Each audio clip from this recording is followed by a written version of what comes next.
Viral संक्रमण mums के मामले तेजी से बढ़ते हुए रिपोर्ट किए जा रहे हैं। अस्पतालों से प्राप्त हो रही जानकारियों के मुताबिक देश के अलग अलग राज्यों में संक्रामक रोग के मामलों में बढ़ोतरी दर्ज की जा रही है।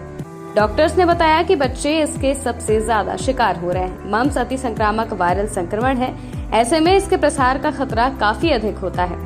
इस वायरस का संक्रमण होने पर लोगों की पैरोटिक सैलिवरी ग्लैंड्स में सूजन आ जाती है और सिरदर्द, बुखार, शरीर में दर्द, पैंक्रियाज में सूजन और लड़कों के टेस्टिकल्स में सूजन जैसे लक्षण नजर आते हैं।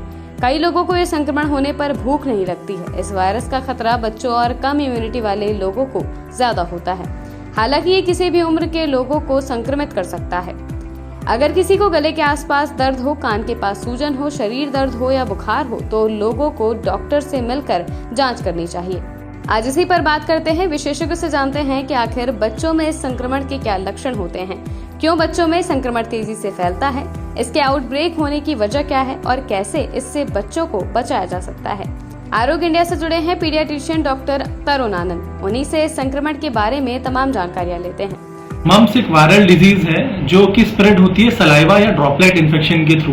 मम्स एक बीमारी है जो कि हमारे सलाइवरी ग्लैंड्स यानी कि जो थूक बनाने की ग्रंथियां हैं उसको इफेक्ट करती है, जिसकी वजह से वहां पर सूजन आना। तो अमूमन जो सिम्टम्स दिखाई देते हैं, कान के आगे या कान के नीचे हमारी ग्रंथि में सूजन आ जाता है अच्छा खासा, जिसकी वजह से दर्द भी होता है, बुखार, बॉडी पेन, सोर थ्रोट, ये सब सिम्टम देखने को मिलते हैं। ये बच्चों में कॉमन होता है बिकॉज बच्चों की इम्यूनिटी कम होती है एज कम्पेयर टू एडल्ट। क्या वजह है बच्चों में संक्रमण के फैलने की, इस पर भी डॉक्टर तरुण आनंद ने प्रकाश डाला है। मम्स जैसा कि मैंने बताया, कोई भी वायरल डिजीज है ट्रांसफर होती है ड्रॉपलेट इन्फेक्शन से, तो ये भी टच के थ्रू, बात के थ्रू, अगर कोई किसी कांटेक्ट में आता है तो ओरल ड्रॉपलेट इन्फेक्शन के थ्रू स्प्रेड होता है।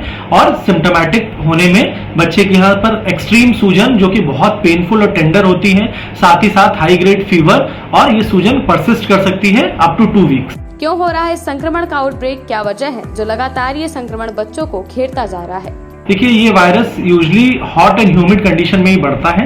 इसके बढ़ने का एक दूसरा रीजन ये भी है कि जो हमारी गवर्नमेंट वैक्सीनेशन शेड्यूल है उसमें मम्स का टीका नहीं लगाया जाता है।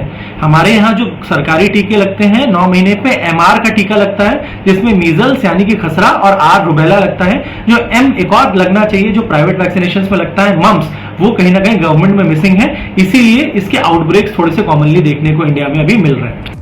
इसके वैक्सीनेशन के बारे में भी जानना बहुत जरूरी है, जिसके बारे में डॉक्टर तरुण आनंद ने विस्तार से बताया है। बिल्कुल, ये बीमारी प्रिवेंट की जा सकती है वैक्सीनेशन के थ्रू। अगर आप प्राइवेट में जाते हैं तो प्राइवेट में 3 डोजेज में वैक्सीन लगती है। पहला 9 महीने पे, दूसरा 15 महीने पे और तीसरी डोज 5 साल पे लगती है। और ये बहुत ही ज्यादा कॉस्ट अफोर्डेबल है। अगर आप अपने नियरेस्ट प्रैक्टिशनर के पास जाएंगे तो अराउंड 600 to 700 रुपीज में वैक्सीन इजिली अवेलेबल है और 3 बीमारियां एक साथ कवर कर लेती है, यानी कि मीजल्स, मम्स और रुबेला तीनों 3 डोजेज में कवर की जा सकती है। बच्चों में इस संक्रमण की वजह से क्या डैमेज हो सकता है, इसके बारे में भी जानना जरूरी है। इन बातों का भी रखें ध्यान। तो देखिए, मम्स एक एज लॉन्ग डिजीज है जो पहले से चली आ रही है। सबसे जरूरी बात जानना यह है कि एक ऐसी डिजीज है जो वैक्सीन से रोकी जा सकती है। तो किसी चीज की वैक्सीन अवेलेबल है जो कि कॉस्ट अफोर्डेबल भी है, तो पहली प्रेफरेंस हमेशा प्रिवेंशन की होनी चाहिए। प्रिवेंशन आपको इसी तरह हो सकता है वैक्सीनेशन और अपना हाइजीन मेंटेन करने के थ्रू, कि आप जब भी किसी कांटेक्ट में आए तो हैंड वॉश करें, सैनिटाइजर यूज करें, या फिर अगर कोई बंदा सामने से बीमार है, सर्दी खांसी से ग्रसित है, तो आप मास्क खुद लगाएं या उसको मास्क लगाने के लिए प्रेरित करें। साथ ही साथ ध्यान दें कि अगर ये बीमारी हो भी जाती है तो जितनी जल्दी से जल्दी अपने नियरेस्ट डॉक्टर को आप दिखा लें, उतनी जल्दी इसमें रिलीफ मिलने की संभावना रहती है। मम्स के लिए डॉक्टर कुछ दवाएं देते हैं। आमतौर पर कुछ हफ्तों के भीतर ये संक्रमण अपने आप ठीक हो जाता है। इस संक्रामक रोग की स्थिति में तरल पदार्थों के सेवन, गुनगुने नमक पानी से गरारे करने, अम्लीय खाद्य पदार्थों के सेवन से बचने की सलाह दी जाती है। वायरल संक्रमण के खतरे से बचाव के लिए संक्रमित व्यक्ति के निकट संपर्क से बचें और अगर आप में लक्षण दिख रहे हैं तो समय रहते डॉक्टर से संपर्क करें। ऐसी तमाम जानकारियों के लिए आज ही लाइक और सब्सक्राइब करें आरोग्य इंडिया।